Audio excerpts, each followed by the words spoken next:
Assalamualaikum warahmatullahi wabarakatuh. Selamat datang kembali di kuliah virtual Disaster Recovery Planning. Bagi yang belum mengakses video sebelumnya, silakan dicek di playlist. Bagi yang baru menyimak video ini, di dalam kuliah virtual ini saya membaca dan mereview buku saya yang berjudul Disaster Recovery Planning. Anda bisa membaca secara gratis buku ini di Google Playbook, link ada di deskripsi.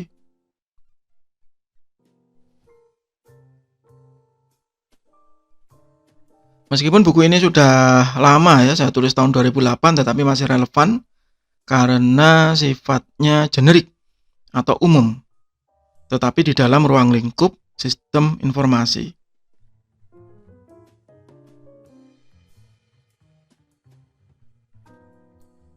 Di dalam bagian sebelumnya, saya membahas tentang konsep awal dari sistem, kemudian konsep awal dari disaster, jenis-jenis disaster, sampai akhirnya cost of failure, dan selanjutnya masuk ke tahapan di dalam konsep dasar disaster recovery planning. Ada 5 tahapan, yaitu inisialisasi, analisis risiko, business impact analysis, penyusunan, dan pemeliharaan DRP atau disaster recovery planning. Di tahapan inisialisasi sudah saya bahas di sebelumnya, ada 2 komponen penting, yaitu pemahaman organisasi dan komitmen manajemen. Saat ini kita ada di bab analisis resiko. Sebelumnya saya membahas tentang manajemen resiko dan identifikasi resiko. Di identifikasi resiko ada 5 langkah, mulai dari brainstorming, karakteristik sistem, control analysis,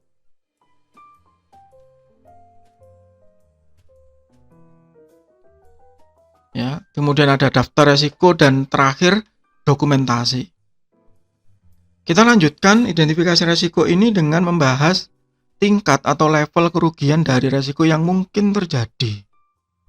Jadi ada beberapa tingkat kerugian. Di sini saya membagi menjadi 5. Yang pertama adalah katastrofik. Ini adalah tingkat kerugian terbesar. Apa kalau bahasa Indonesianya kiamat gitu ya. Habis sudah. Karena kalau ini terjadi, maka ini berpotensi untuk meruntuhkan eksistensi dari organisasi. Mungkin karena bencana alam yang besar atau kesengajaan. Atau karena kondisi ya seperti masa pandemi ini, ada banyak perusahaan yang menyatakan pilot, mem-PHK dan macam-macam ya. Maka itu termasuk dalam kategori katastrofik. Nah, di level ini resiko yang memang harus sangat diperhitungkan.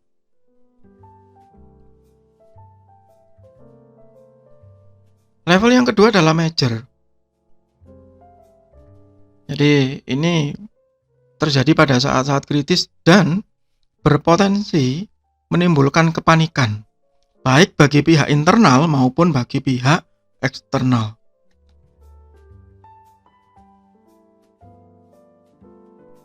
Saya kasih contoh di situ, misalnya kegagalan penyimpanan pada transaksi kasir. Misalnya Anda ke supermarket begitu ya. Ada berapa kasir di situ? Biasanya ada 5, 6, atau mungkin kalau open semua bisa sampai 7 sampai 10 begitu ya. Kemudian tiba-tiba ada ya satu kesalahan di jaringan begitu. Semua kasir tadi gagal menyimpan. Barengan. Apa yang terjadi kira-kira? Ya paniklah mereka semua pasti. Ya kasirnya, ya customernya juga pasti bingung. Pas dia sudah bayar, loh kok nggak keluar gitu. Sama-sama punya kepanikan yang sama ya.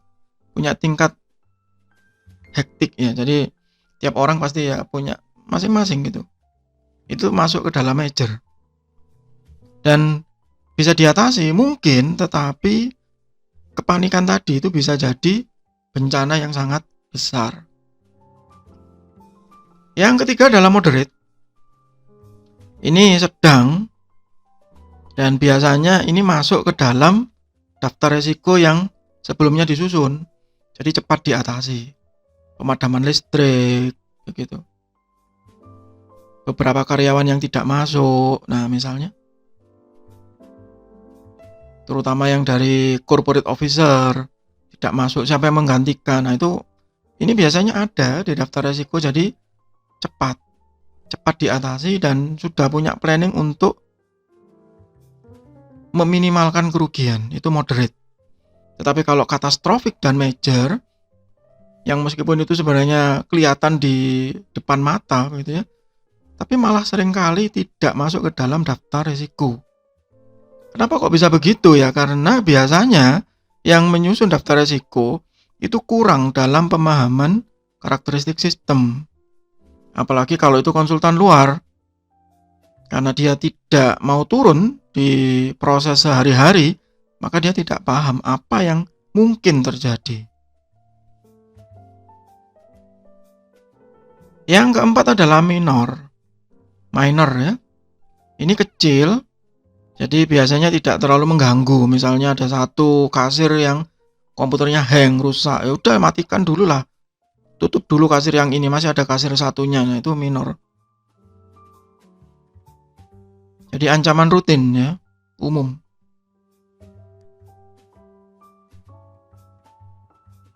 Nah, yang tidak diperhitungkan biasanya adalah insignifikan. Jadi ya diabaikan. Misalnya ngeprint gitu. Di kasir itu ya, saya balik lagi ke kasir ngeprint, waduh kertasnya habis. Dicek, wah kita persediaannya juga habis juga. Belum datang kertasnya. Kasir tadi biasanya bisa bilang kok ke customer, Mas nggak pakai ngeprint dulu ya sementara. Oh iya nggak apa-apa, itu insignifikan ya. Atau yang di back office ya, yang di belakang, kemudian saat mau ngeprint, wah kertasnya habis. Oh iya nggak apa-apa, kita bisa kok mencetak besok ya. Itu masih insignifikan. Masuk dalam resiko? Iya dong. Tetapi tidak mengganggu. Sehingga kalau kita rangkum ada 5 ya tadi. Ada katastrofik, ada major. Jadi 2 ini yang harusnya diperhitungkan dengan lebih matang. Kemudian ada moderate yang biasanya sudah masuk ke dalam daftar resiko. Minor, ini umum ya, operasional rutin. Insignifikan yang diabaikan. Kita masuk ke tahapan kedua dari analisis risiko, yaitu evaluasi. Evaluasi risiko. Kalau kita gambar ya seperti ini. Dan semuanya itu ada faktor eksternal ya, yang di sebelah kanan itu ada perkembangan teknologi. Ya, karena teknologi itu selalu berkembang. Kemudian ada risiko yang pernah terjadi, yang akhirnya nanti dievaluasi ulang. Kemudian ya belajar dari tempat lain. Wah itu ternyata ya, di sana pernah terjadi seperti itu. Jangan terus kita tertawa begitu. Wah kapok gitu ya. Itu kan pesaing kita, biarin sudah kena musibah. Bukan, tapi kita harus belajar. Kenapa dia kok bisa dapat musibah seperti itu? Oh karena begini, nah, kita harus bercermin. Wah berarti saya harus juga memperhitungkan hal itu supaya saya juga tidak mengalami hal yang sama. Evaluasi risiko atau risk evaluation itu bisa kita definisikan sebagai proses menentukan apakah risiko yang terjadi dapat ditoleransi atau tidak, serta mengidentifikasi risiko tertinggi yang mungkin terjadi. Ini sudah saya sebut di sebelumnya ya. Jadi pada saat brainstorming sampai dengan pemahaman karakteristik sistem itu di ranking, sehingga kita tahu mana titik terlemahnya. Biasanya ini dilupakan karena sudah identifikasi, dibuat daftar ya sudah. Di print, disimpan gitu aja, ditempel gitu aja. Tapi tidak pernah dievaluasi. Padahal perkembangan teknologi itu pasti ada.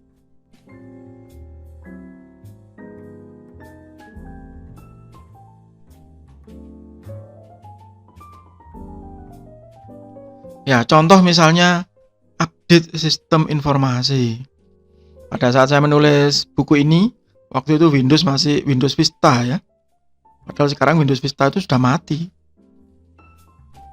Sudah tidak disupport lagi ya.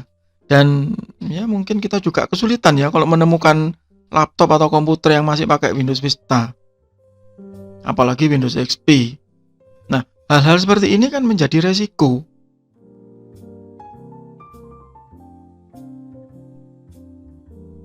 Linux pun juga sama, pasti di-upgrade begitu. Termasuk kemajuan di teknologi internet. Hal yang paling sulit sebenarnya adalah mengatasi malas belajar. Kalau yang di bidang IT ya, entah itu sistem informasi, entah itu informatika, semua sama, bahwa itu harus tetap belajar. Dan satu lagi, bahwa pihak manajemen itu harus punya persepsi yang sama, bahwa resiko itu bukan aib. Resiko itu adalah cara kita untuk memperbaiki proses yang sudah ada.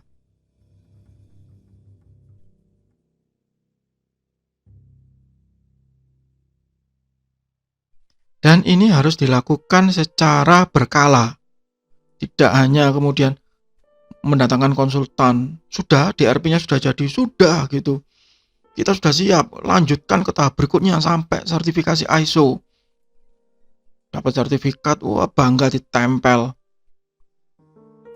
untuk mengikuti tender, tapi setelah itu tidak peduli apapun. Tidak pernah dievaluasi, apa gunanya? Akhirnya cuma jadi SOP, hanya tertempel saja.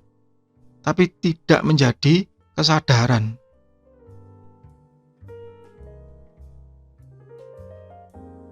Sehingga perlu keterbukaan pikiran, open mind. Semua harus terbuka, semua harus memiliki persepsi yang sama. Bahwa resiko adalah asumsi yang wajib diwaspadai. Dan setiap kali muncul resiko baru, maka harus ada rencana. Itu intinya dari DRP atau Disaster Recovery Planning. Karena ini di dalam satu organisasi atau perusahaan, bukan kehidupan pribadi. Kalau di kehidupan pribadi mungkin ada yang punya filosofi hidup mengalir seperti air begitu, terserah gitu ya. Itu personal. Tapi kalau di organisasi atau perusahaan, kemudian pihak manajemen bilang, perusahaan kita itu akan mengalir seperti air. Kita akan mengikuti arus. Nah, itu direktur macam apa itu begitu? Ya, tanpa planning lah, ngapain ada perusahaan? Nggak punya visi, nggak punya misi, nggak punya strategi. Ya, salah satunya adalah mengatasi risiko.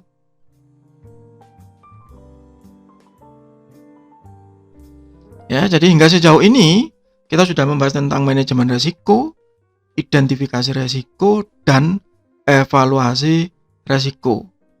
Di tahap berikutnya nanti kita akan membahas tentang pengaruh bisnis. Ya, penyusunan analisa pengaruh bisnis atau business impact analysis. Dan ingat, konsep dasar DRP ini harus dilakukan secara sekuensial alias berurutan, tidak boleh loncat. Jadi sebelum melakukan analisis risiko harus melakukan inisialisasi, harus ada komitmen manajemen, harus punya pemahaman organisasi yang sama. Di saat melakukan analisis risiko wajib memahami manajemen risiko, wajib juga melaksanakan langkah-langkah di dalam identifikasi risiko, mulai dari brainstorming sampai dengan dokumentasi. Wajib juga melakukan evaluasi risiko.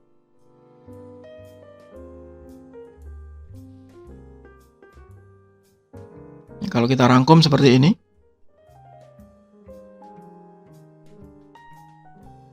di bagian berikutnya kita akan membahas tahapan ketiga dari konsep DRP, yaitu Business Impact Analysis.